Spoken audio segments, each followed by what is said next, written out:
Mr. Speaker, Hurricane Irma's direct hit to the lower and middle Keys was devastating to my district. Many lost everything to the storm's 130-mile-an-hour winds and significant storm surge. Some lost their lives. But fortunately, Keys recovery is well underway, and the resiliency and generosity of Conks and other South Florida residents has been on display before, during, and after the storm. While facing the prospects of receiving the full force of the storm, Key West police and fire departments decided to remain on the ground, risking their personal safety. They wanted to be there for their neighbors when the storm had passed. Navy personnel under the leadership of Captain Bobby Baker, who sacrificed for our country every day, once again answered the call to serve and stayed behind to ensure they would be there to get the runways open and ready to receive aid. Coast Guard Captain Jeff Jansen also stayed to make sure the Port of Key West could open. 2 days after the storm had passed, I visited with both these leaders. They were working tirelessly to stand up their bases and had not yet checked on the interior of their own homes.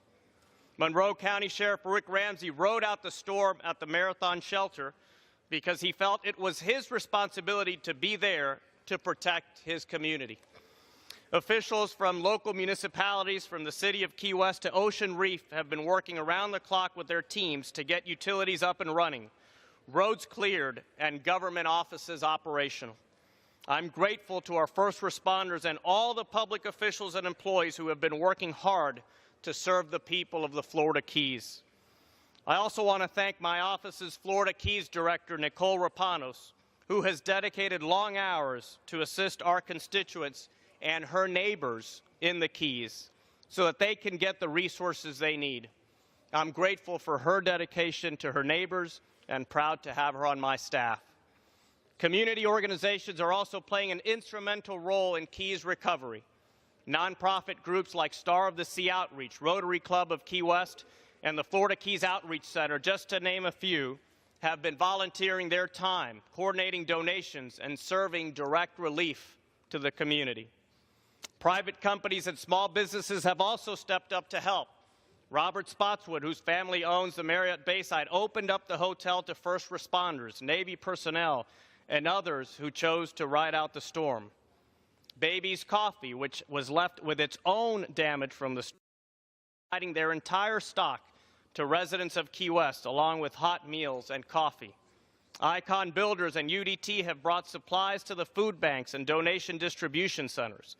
The Marathon EOC, which has been operating 24/7 and where approximately a third of employees had lost their homes, these people continued working to help in recovery and rebuilding. And the list goes on. On the individual level, people have gone above and beyond to show their true Conch spirit. They have shared their own supplies and taken time to go help neighbors. The outpouring of support from local heroes in the Florida Keys has been so extraordinary. I could be here all day telling the stories of thousands upon thousands of acts of kindness.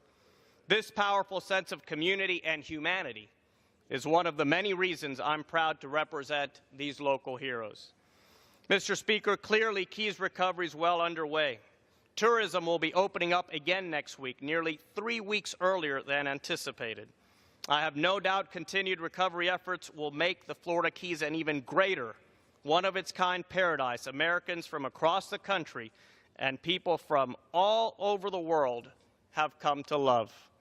But the truth is, the Keys' tourism-based economy has been stalled, and perhaps the greatest devastation is the financial strain on individuals, families, and small entrepreneurs. Many of those facing hardship are themselves working to assist their fellow survivors, putting their personal interests aside. This community is doing its part to help their own, Mr. Speaker. Now it's time for Congress to do our part to help our fellow Americans in my district and in similar communities throughout my home state of Florida, in Texas, Louisiana, Puerto Rico, and the U.S. Virgin Islands. When we debated this bill on Monday, I told my colleagues about how the tax credit for wages would allow small business owners like Owen, lobster fishermen whose traps were destroyed in the storm, to claim a tax credit for 40% of employee wages up to $6,000 per employee, helping him get his team back to work as soon as possible. This legislation will also allow up to 415,000 hurricane survivors in Miami-Dade and nearly 7,500 in Monroe County keep more of their paycheck by referring to earned income from the immediately preceding year for purposes of determining the earned income tax credit. We're also making it easier for taxpayers to deduct more of the cost from the extensive property damage these storms left behind and allowing anyone struggling with initial recovery efforts to have immediate access to their retirement savings without penalty. Lastly, this legislation will encourage more American businesses and individuals to continue generously supporting qualified hurricane relief organizations by lifting caps on charitable giving to these groups. Mr. Speaker, hardworking Americans in Texas, Florida, Louisiana, the U.S. Virgin Islands, and Puerto Rico need Congress to act. On Monday, this bill was derailed by political games, posturing, and name-calling. I hope that will not be the case today, because my constituents and those in other communities like my district don't have time to wait. This tax relief package deserves bipartisan support from my colleagues. I want to thank Chairman Brady and the Ways and Means Committee staff for allowing me to shape this legislation for the benefit of South Florida residents, especially those in Monroe County who were hardest hit by Hurricane Irma. And I want to thank Chairman Sessions and the Rules Committee for making and order my amendment that will provide additional benefits that are critical for our fellow Americans in Puerto Rico and the people of the U.S. Virgin Islands. In the aftermath of Hurricane Maria, they are facing a terribly difficult uphill battle to rebuild their communities. I stand in solidarity with my friends Stacy Plaskett, the U.S. Virgin Islands, and Jennifer Gonzalez Colon of Puerto Rico, and will work to get them everything they need to rebuild their communities. I hope, for their sake, we can finally get this done today.